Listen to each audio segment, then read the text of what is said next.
One, Evil Antonio here, and today I watched Stagecoach, the classic John Ford Western with none other than the Duke, John Wayne.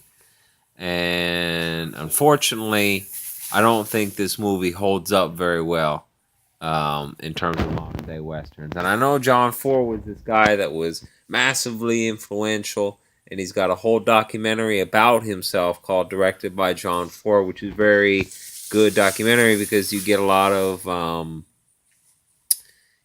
feedback and stuff from not only people that work directly with him, like James Stewart and stuff like that, but you get stuff from Martin Scorsese and people like that afterwards. And so they really highlighted what was good about him as a director. But even besides that, I still had trouble getting into it. The story is kind of antiquated as far as old stories go. I think they talked about this in the history of westerns, where they talked about how after a certain amount of time, certain westerns stopped being the western as a genre stopped being able to work because people started asking too many questions about that period of time, and it made it to where you couldn't just enjoy them on a face level anymore. You always had to have these questions about, well, still. And I've never experienced that with a Western movie. I never sat there and had that question until now. Because in this movie, there's this whole thing about, Geronimo.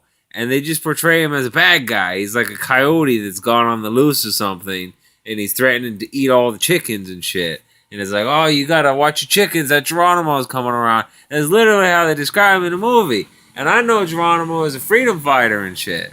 So I always respected him and a lot of the other people, especially some of the later guys that came in terms of the Native American pride and all that.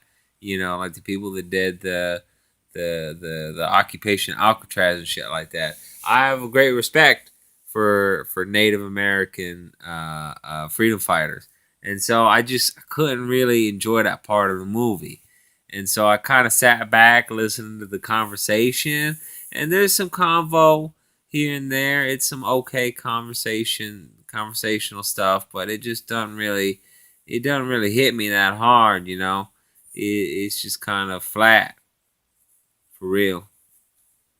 So what I tried to enjoy were the characters and stuff like that, because I heard he had a great deal for characters.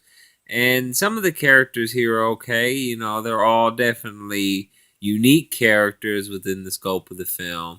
And I think some of them will definitely um, attract you. Like Doc Boone, I thought was a cool cat. I liked the John Wayne character when he showed up out of nowhere.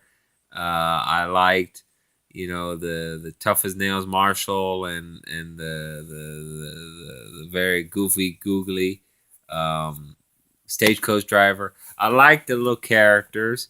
I thought some of their dialogues between each other were kind of slow and didn't really matter that much to the overall plot that was going forward. But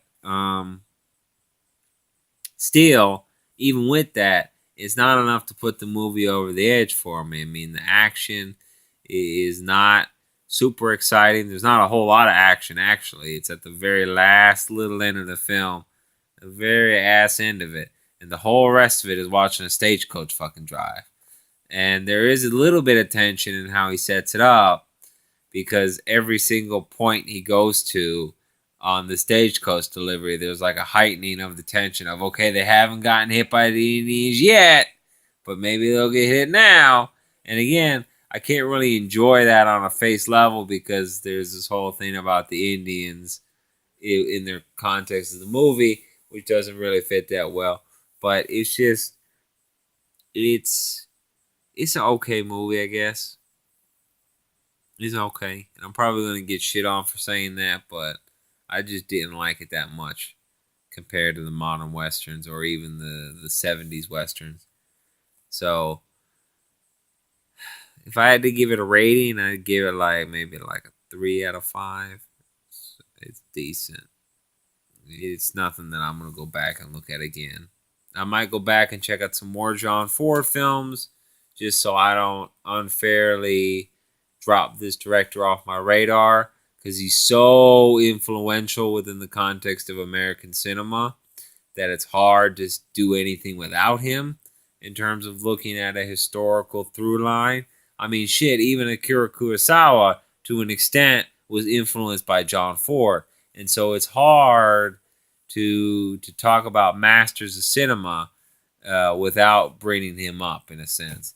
So I'll probably have to look at another one for that, but I just wasn't feeling this one. Wasn't feeling it.